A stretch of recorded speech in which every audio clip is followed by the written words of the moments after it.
Mari Bapak Ibu kita bersatu dalam doa. Bapa, sebagaimana Engkau telah datang mengunjungi kami semua, kiranya Roh Kudus menggelisahkan hati kami sehingga kami siap mendengarkan firman-Mu. Kiranya Engkau memberikan hikmat kepada kami sehingga kami dapat semakin melihat dan semakin mengenal-Mu. Kiranya Engkau mengurapi segala hal yang terbatas. Di dalam nama Tuhan Yesus kami berdoa. Amin. Shalom Bapak Ibu semua. Sebelumnya kita akan melanjuti eksposisi kita akan kitab Filipi dan yakni dengan tema Kristus Pusat Hidupku. Namun sebelumnya izin menginfokan bahwa saat ini banyak orang Kristen itu sedang dikejutkan atas pengakuan salah satu teolog besar di Amerika. Menulis anugerah itu bersifat skandal, tetapi ia sendiri telah berbuat skandal. Namun jika teolog besar saja bisa sampai seperti itu, orang yang terus mempelajari tentang Tuhan, izin tanya juga, bukankah ini semakin rawan bagi saya maupun Bapak Ibu Saudara? Berapa banyak kita menjadi Kristen, kita berhasil jadikan Kristus pusat hidupku. Paulus menyoroti dua problem ini dengan adanya dua ekstrim pada masa pelayanannya. Yang pertama, antinomian, antinomos, anti hukum, yaitu kaum penerima anugerah tetapi hidup bebas tanpa tanggung jawab. Seperti jemaat Korintus ya, tubuh itu adalah bait Roh Kudus, lalu segala sesuatu boleh dilakukan. Namun bukan berarti kita menjadi excuse melakukan hal-hal amoral untuk mencari keuntungan sendiri. Ini mungkin kalau jika zaman sekarang ya, mungkin kita bisa bersyukur Tuhan itu begitu dekat dengan hidup kita, ya betul ya. Bahwa mau kita itu lagi susah cari parkir di depan, lagi macet di jalan, atau mungkin lagi menunggu medical check up, kita bisa doa, Tuhan semoga ya lancar-lancar aja. Tetapi berapa banyak ketika Tuhan itu merindukan momen-momen bertemu dengan kita berkata, aduh Tuhan nanti dulu deh. Kaum selanjutnya ialah kaum legalis, yakni kaum penerima anugerah, hidup bertanggung jawab tetapi tanpa hati. Ini sama seperti jemaat Galatia yang ingin membuktikan keselamatannya sendiri menurut apa yang mereka anggap baik, yaitu tradisi Yahudi. Maka padahal kita tahu ya keselamatan itu ditentukan oleh darah Kristus, bukan perbuatan baik manusia berdosa. Ini mungkin kalau zaman sekarang itu sama seperti kita itu ingin melakukan yang terbaik setelah menerima anugerah Tuhan. Betul ya, kita ingin pelayanan yang terbaik, berdoa dengan terbaik. Bahkan kalau lagunya gak tahu pun kita tetap nyanyi dan maknai lagunya. Namun, seberapa banyak kita lebih ingat teknis daripada Tuhan. Seberapa banyak kesalahan satu kecil saja kita bisa sampai emosi dan ingat semuanya seolah-olah anugerah Tuhan akan dicabut dari kita. Bahkan izin tanya juga berapa banyak orang Kristen yang kita tahu datang ke gereja itu seperti ke bengkel. Yakni datang mungkin hanya sesekali saja untuk check up atau mungkin servis rutin. Namun setelah pulang dari situ Senin sampai Sabtu itu terputus dengan hari Minggu. Maka tidak heran, bukan hanya Paulus saja yang menyoroti ini, tetapi Kierkegaard dalam bukunya Attack upon Christendom mengatakan, ketika Kristus berkata, ikutlah aku, datanglah padaku, selalu akan ada konsekuensi terhadap bahaya, bahkan mengancam nyawa. Namun, apa yang terjadi pada orang Kristen ialah berbagai cara ia melindungi dirinya dari segala macam ketidaknyamanan, dan bagaimana cara ia mengamankan materi, kenyamanan dunia, keuntungan. Tetapi dia lanjutkan, kita membuat seolah-olah itu tidak terjadi apa-apa. Karena itu Bapak Ibu, sepatutnya kita bertanya, seberapa banyak momen kita sudah jadikan Kristus pusat hidupku? Apakah harus ketika kita itu kepepet, baru kita jadikan Kristus pusat hidupku? Maka ada suatu kisah, yakni seorang keluarga pendeta Rudi. Istrinya menulis suatu buku kesaksian, sebut saja namanya Rose. Rose ini menulis bahwa ia setelah operasi dan kemo kondisinya itu sempat membaik. Namun tahun demi tahun penyakitnya justru makin parah. Dia harus pakai kantong permanen, kantong feses. Ada metastasis ke paru-paru. Bahkan akhirnya tumor itu menyerang kaki dan juga kandung kemih. Sehingga ia berjalan harus pakai tongkat dan juga memakai kandung saluran kencing. Di tengah kepahitan ini sang istri akui imannya tidak selalu kuat. Kadang mempertanyakan Tuhan, iri pada survivor lain, lalu lelah berdoa, tak siap jika ditinggal suami, apalagi dua anaknya masih kecil-kecil. Ini membuktikan bahwa sekalipun dalam situasi kepepet, belum tentu kita otomatis menjadikan Kristus pusat hidup. Ada kalanya di titik terberat, iman kita melemah dan digantikan dengan keraguan, kelelahan, bahkan ketakutan. Bapak Ibu Saudara, sudahkah berapa banyakkah kita jadikan Kristus pusat hidupku? Mari kita sama-sama baca dari Filipi 1 ayat 19 sampai 26. Filipi 1 ayat 19 sampai 26.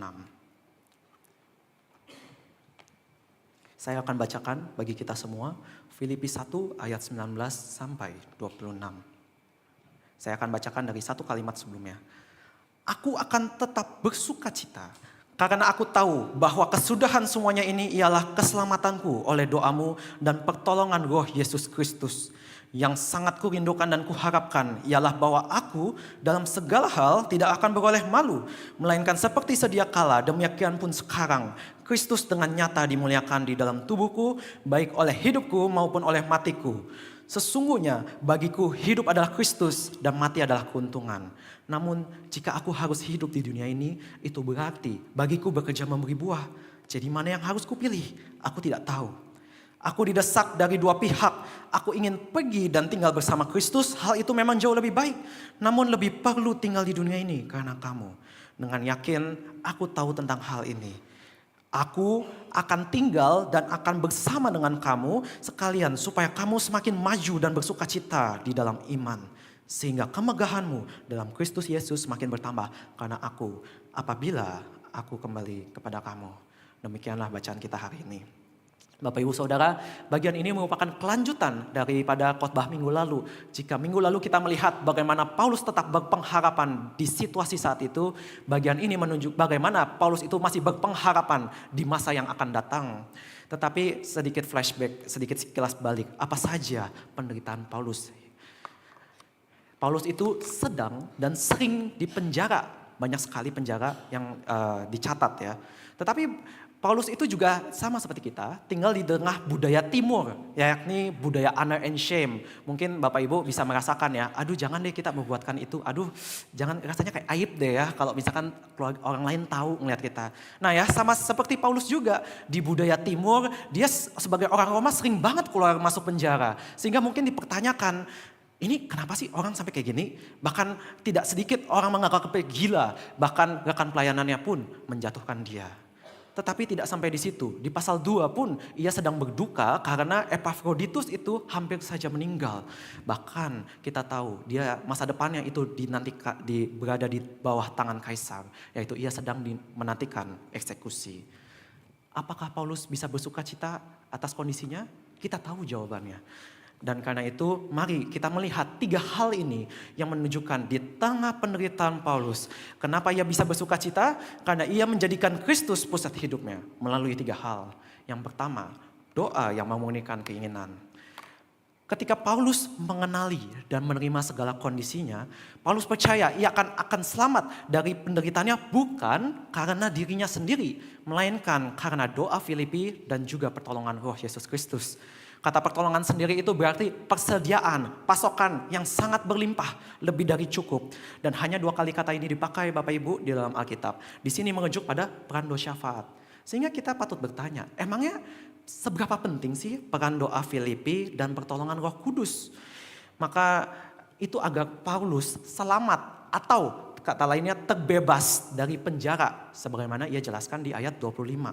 Sampai di sini Bapak Ibu, mari kita berefleksi.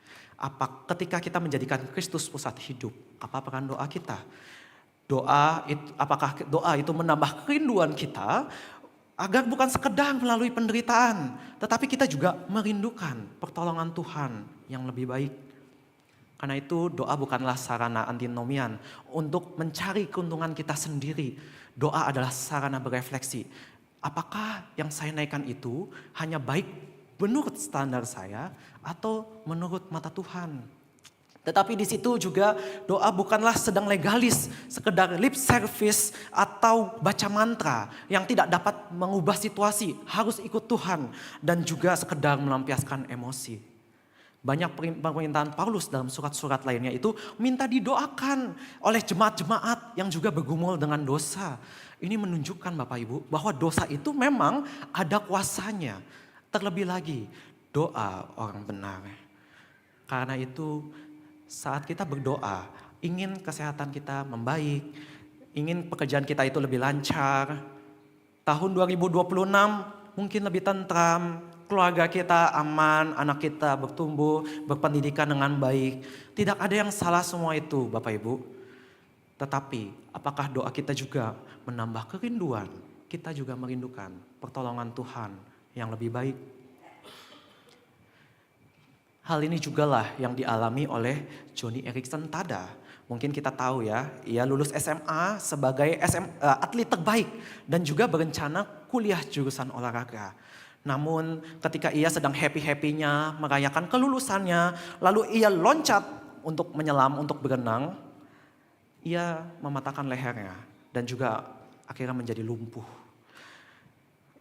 Maka kita bisa membayangkan ya, kira-kira apa sih isi doa seorang Joni? Pada ibadah Natal pertamanya sepulang dari rumah sakit, ia menulis ya, mengangkat pujian dengan tangisan dan berdoa. Saya yakin pada musim Natal ini saya akan berdiri dengan penyembuhan sayapnya. Tapi ia pulang dengan kursi rodanya. Ia berdoa dengan minyak urapan, banyak sekali mengaku dosa, bahkan rela pergi keluar kota menghadiri 3 kali KKR penyembuhan yang sangat besar. Di sana ia berdoa juga, Tuhan, Alkitab berkata, Engkau menyembuhkan semua penyakit kami. Doanya sudah bawa-bawa Alkitab Bapak Ibu. Tetapi saya siap untukmu membawaku keluar dari kursi roda ini. Mohon Tuhan. Ia pulang dengan 30 pengguna kursi roda lainnya menunggu lift dari KKR tersebut. Masih dengan kursi rodanya. Bahkan saat jerih payahnya tidak berbuah, ia berdoa, juru selamat macam apa yang menolak doa orang lumpuh, terlebih orang lumpuh yang percaya. Singkat cerita, 2 tahun setelah ibadah Natal pertamanya, ia tidak menyangka mengalami suatu penyembuhan Tuhan dalam level yang berbeda. Ia menulis mengalami kedamaian, kepuasan, sukacita karena merangkul kehendak Tuhan. Namun Bapak Ibu, kita perlu tahu bahwa sejak kejadian ia loncat itu, ia tidak pernah berjalan lagi.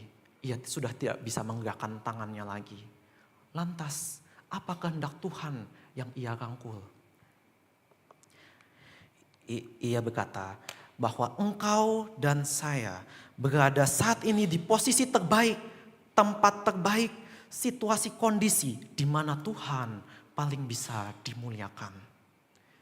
Sehingga saat kita menjadikan Kristus pusat hidup kita, tidak ada salahnya kita mendoakan hal-hal yang baik. Namun maukah doa tersebut juga memurnikan keinginan kita, merindukan pertolongannya yang terbaik. Yang kedua, identitas yang memurnikan ekspektasi. Paulus tidak sekedar optimis buta Bapak Ibu, Tuhan akan menolongnya. Paulus juga realistis memperhitungkan faktor terburuk yakni kematian dan berekspektasi bahwa kematian pun akan menjadi keuntungan karena identitasnya adalah hidup bagi Kristus. Mirip mungkin pada zaman sekarang ya. Pada zaman Paulus juga ada pandangan yang melihat kematian itu sebagai naas. Tetapi juga melihat kematian sebagai solusi dari problema kehidupan. Tapi bagi Paulus mau hidup atau mati yang terpenting Kristus nyata dimuliakan. Atau Kristus menjadi lebih besar. Kenapa?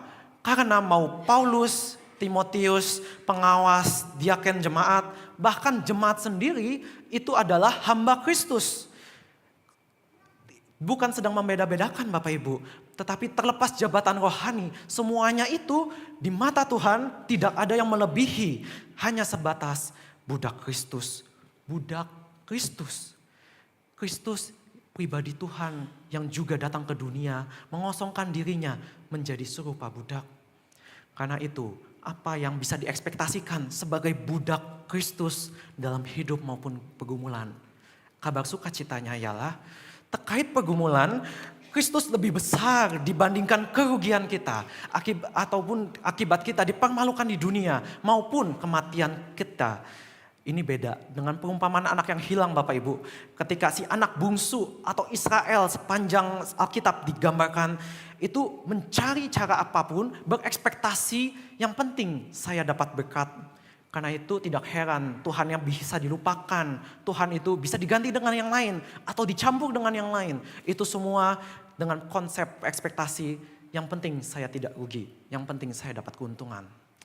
Tetapi bukan hanya terkait kerugian kita saja. Ketika kita pun hidup, Kristus itu lebih besar dari segala hidupan kita. Karena hidup kita itu ditujukan memberi buah. Roma 14 ayat 8 perjelas, hidup kita pun milik Tuhan untuk menyenangkan Sang Tuhan. Tetapi bukan sembarang Tuhan Bapak Ibu, melainkan Tuhan yang menyerahkan hidup matinya bagi kita semua. Ini berbeda dengan anak sulung atau para Farisi yang berekspektasi yang penting saya sudah kerja. Bayangkan Bapak Ibu, relasi hamba Tuhan yang begitu mulia hanya dimaknai sekedar transaksional. Seperti kalau di dalam konstruksi seperti mandor dan buruh. Karena itu tidak heran ketika para Farisi pun kalah saing dengan si anak tukang kayu.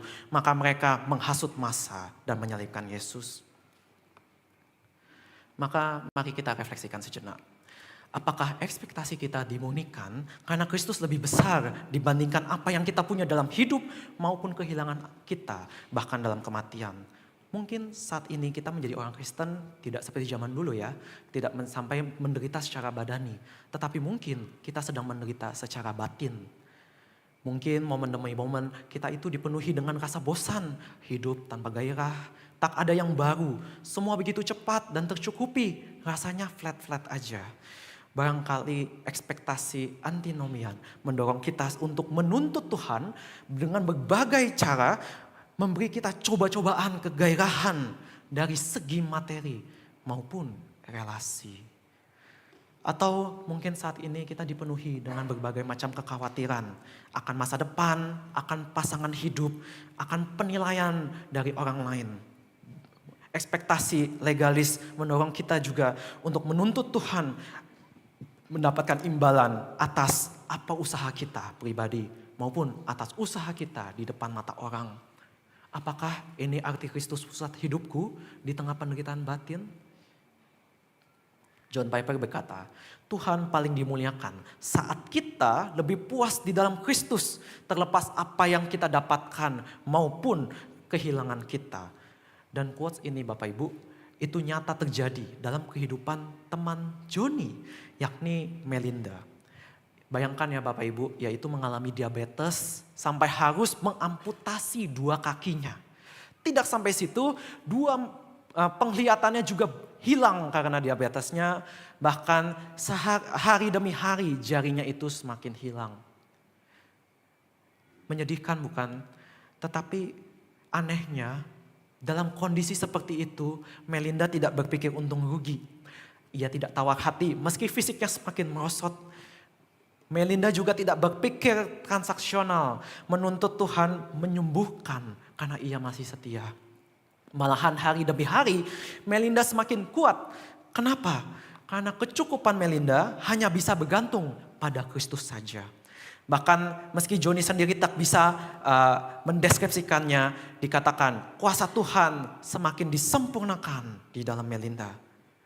Bukankah ini mengingatkan kita kepada kata Paulus juga, yakni meskipun tubuh kami semakin hari demi hari itu merosot, tetapi manusia batinnya kami itu semakin diperbaharui karena penderitaan ringan yang pada saat ini itu akan menghasilkan kemuliaan yang lebih kekal, melebihi segala-galanya. Karena itu Bapak Ibu, hidup kita penuh dengan momen dalam penderitaan badani maupun batin. Sebagai hamba Kristus, maukah kita berekspektasi bahwa Kristus melebihi apa yang kita punya dalam dunia maupun apa yang kita kehilangan bahkan saat kematian. Namun setelah kita membereskan segala keinginan dan ekspektasi kita, apa yang kita isi dalam momen demi momen yang tersisa dalam hidup ini. Bagi Paulus, ia memutuskan menyerahkannya semua terhadap panggilan Tuhan. Karena itu yang ketiga, panggilan Tuhan yang memurnikan keputusan. Terlihat dalam slide bahwa terkait ayat 21 sampai 24. Paulus itu bukan sedang bimbang mau pilih antara yang lebih baik atau yang lebih perlu.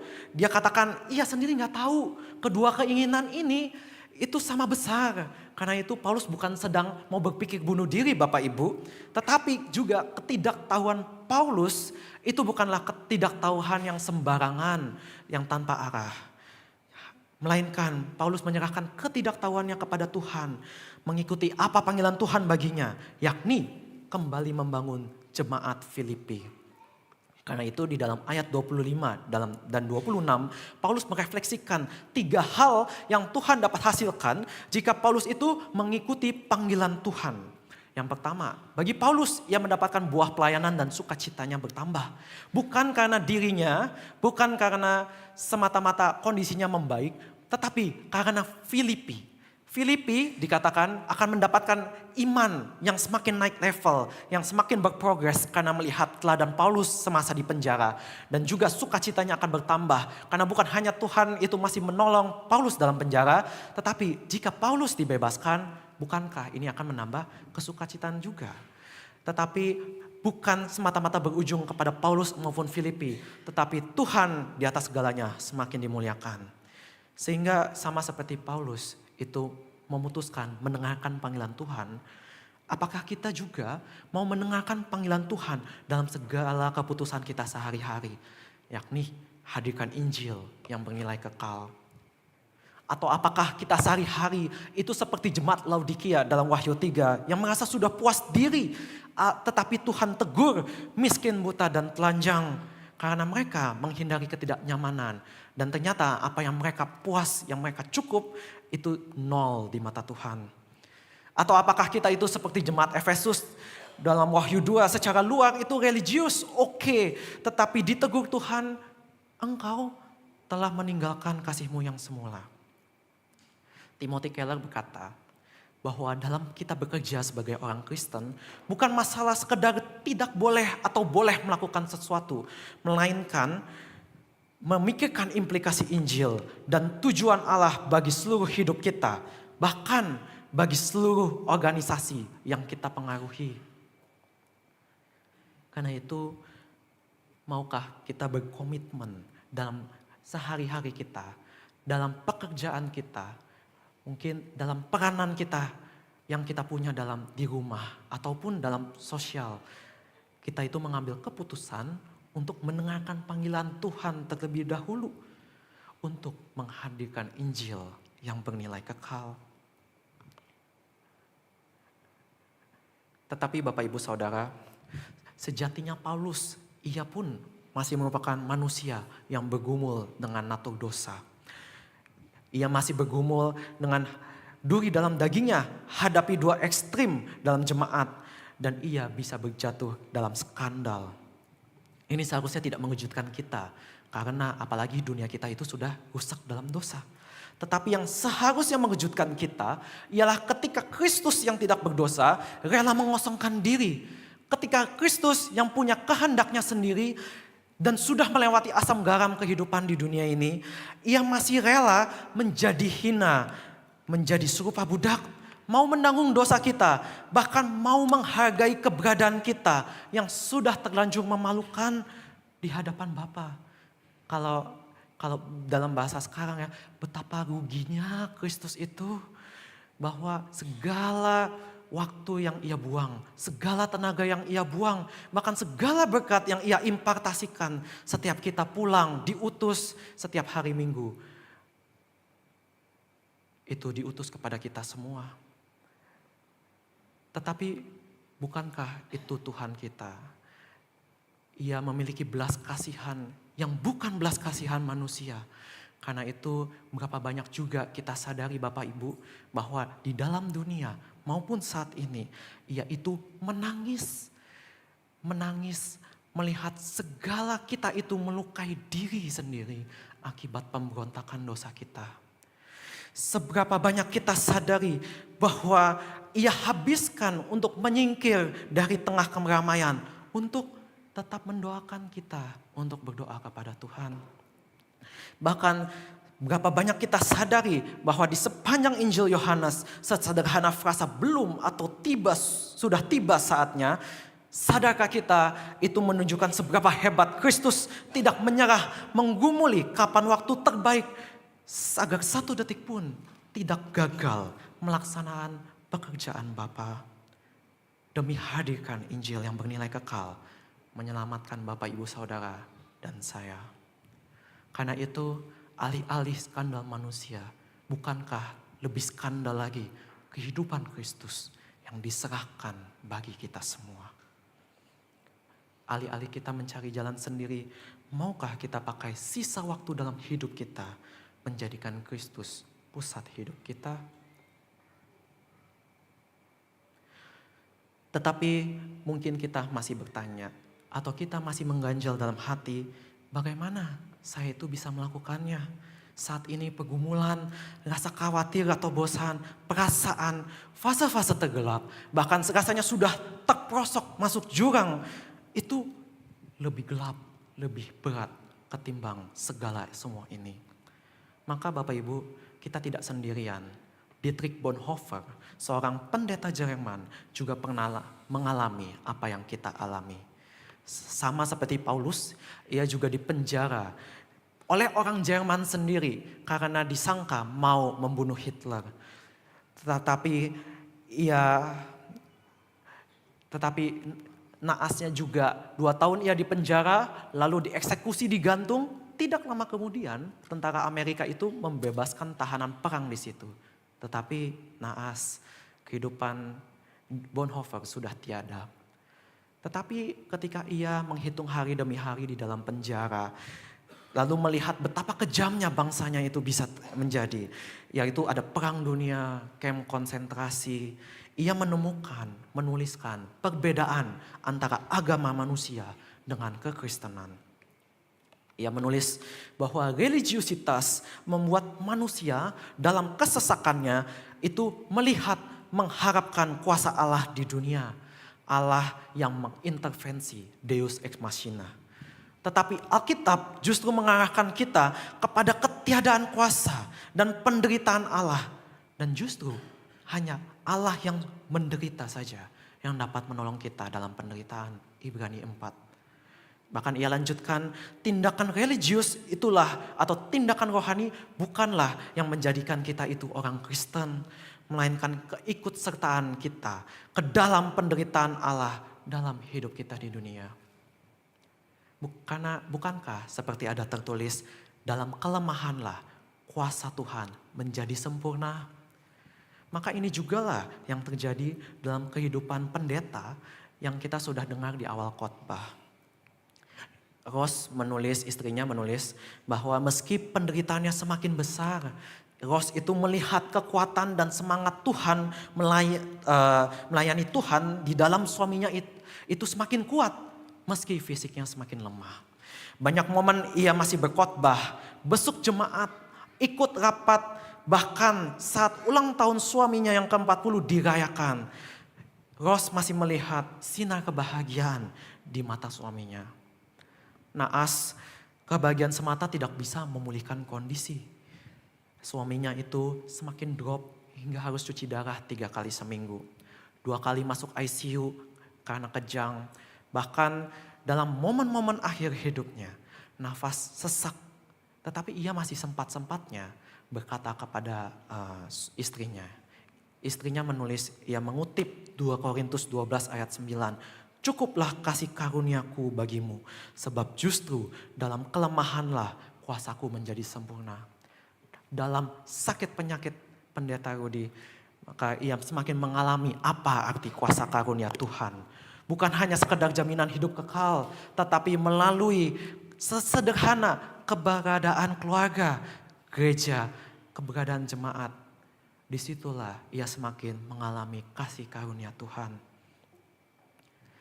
Dan bahkan firman Tuhan itulah yang ditinggalkan bagi istri dan anak-anaknya. Sehingga istri itu, Rose menulis bahwa firman itu menjadi kekuatan bagi saya dan anak-anak untuk terus melangkah. Dan sama seperti keluarga pendeta ini, Tuhan juga masih merindukan kuasanya menjadi sempurna dalam kehidupan kita. Lantas, sebagaimana banyak saksi-saksi iman kita telah lihat pada hari ini. Sepulang dari ibadah ini, Bapak Ibu, maukah kita dalam momen yang tersisa, pribadi, dalam pekerjaan, bersama keluarga, di hadapan anak-anak, bahkan teman, maukah momen demi momen itu kita jadikan Kristus pusat hidup kita. Melalui doa, apakah doa kita itu memurnikan keinginan, yakni menginginkan pertolongan Tuhan yang lebih baik. Melalui identitas, apakah identitas kita itu memurnikan ekspektasi bahwa Kristus lebih besar ketimbang apa yang kita punya maupun apa kehilangan kita, kerugian kita. Dan melalui panggilan Tuhan, maukah kita mendengarkan panggilannya, memurnikan segala keputusan kita untuk menghadirkan Injil yang bernilai kekal. Mari Bapak Ibu kita bersatu dalam doa.